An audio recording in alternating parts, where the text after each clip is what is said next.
안녕하세요. 이명기 목사입니다. 오늘은 신명기 13장 묵상입니다. 하나님이 가장 싫어하시는 죄는 우상숭배입니다. 대부분의 죄들은 우상숭배로부터 생겨납니다. 본문 말씀은 우상숭배라는 죄를 짓지 않을 방법들이 소개되어 있습니다. 모세는 거짓 선지자나 꿈꾸는 자가 이적과 기사를 행하며 하나님 이외에 다른 신을 믿자고 유혹할 때 그들의 말을 청종하지 말라고 했습니다. 비록 그들이 이적과 기사를 보여주더라도 그들은 반드시 죽여야 한다고 했습니다. 연약한 백성은 이적과 기사에 현혹되어 넘어가기 쉽습니다. 거짓 선지자나 꿈꾸는 자를 사형으로 처단하는 것은 그들로 인해 초래하게 될 이스라엘의 파멸을 미연에 방지하기 위한 것입니다. 오늘날 교회도 이 같은 정신을 받들어 하나님의 말씀에 어긋나는 이단들은 그 어떠한 세력이라도 용납해서는 안 될 것입니다. 또 가까운 가족과 친지 혹은 친구로부터 받게 되는 신앙적 유혹을 근절하도록 명령했습니다. 신앙의 위기를 맞는 사람을 보면 가까이 있는 사람들 그리고 자주 만나는 사람들로 인해 어려움을 겪습니다. 사실 가족이나 친구는 그 친밀함 때문에 유혹에 쉽게 빠지게 됩니다. 인간적인 마음 때문에 신앙에 악영향을 주는데도 관계를 끊지 못합니다. 가까운 사람이라 하여 인정에 치우치면 사단의 함정에서 빠져나올 수가 없습니다. 하나님의 백성은 우상 숭배로 이끄는 자들을 단호하게 끊고 처벌해야 합니다. 하나님은 죄를 범한 자들을 공개적으로 처형하라고 한 것은 죄에 대한 경각심을 일으켜 죄를 짓지 않도록 하기 위함입니다. 사실 교회 안에서 권징이 철저히 시행된다면 성도들이 죄를 선뜻 범하지 못할 것입니다. 고린도 교회는 아비의 아내를 범한 사람이 있었음에도 교회가 권징을 행하지 않으므로 바울에게 책망을 받았습니다.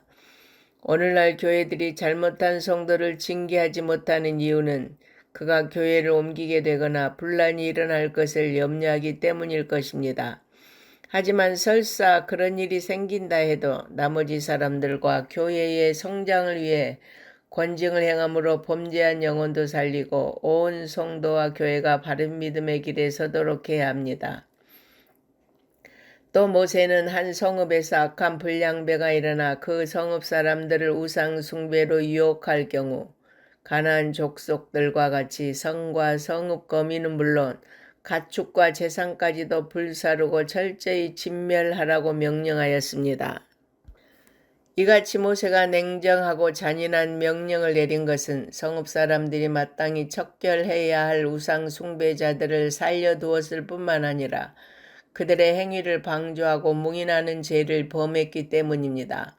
즉 잡류가 일어난 성읍 사람들은 비록 우상 숭배에 가담하진 않았지만 죄를 적극적으로 척결하고 방지할 의무를 소홀히 한 까닭에 하나님의 징벌을 받게 된 것입니다. 공동체 안에서 발생한 범죄는 그 공동체의 모든 구성원들에게도 책임이 있는 것입니다. 왜냐하면 그 공동체의 구성원들이 범죄 방지의 의무를 소홀히 한 결과이기 때문입니다. 공동체의 구성원들은 모두 그 공동체의 파수꾼이 되어 범죄가 발생했을 경우 즉시 척결하여 공동체가 더 이상 죄로 오염되지 않도록 해야 합니다. 그리고 자신이 죄를 짓지 않았다 할지라도 그것을 마치 자신의 범죄인 것처럼 아파하고 슬퍼하며 하나님 앞에서 회개해야 합니다. 그것이 공동체 구성원으로서의 책임을 다하는 것이며 자신이 속한 공동체를 보다 거룩하게 하는 것입니다. 성도 여러분, 여러분은 여러분이 속한 가정과 교회와 사회에 대하여 이런 책임 의식을 다 가질 수 있기를 바랍니다. 우리는 하나님의 말씀을 믿고 순종하며 유혹과 관련된 모든 것을 끊고 오직 하나님만 사랑하고 섬겨야 합니다. 아멘.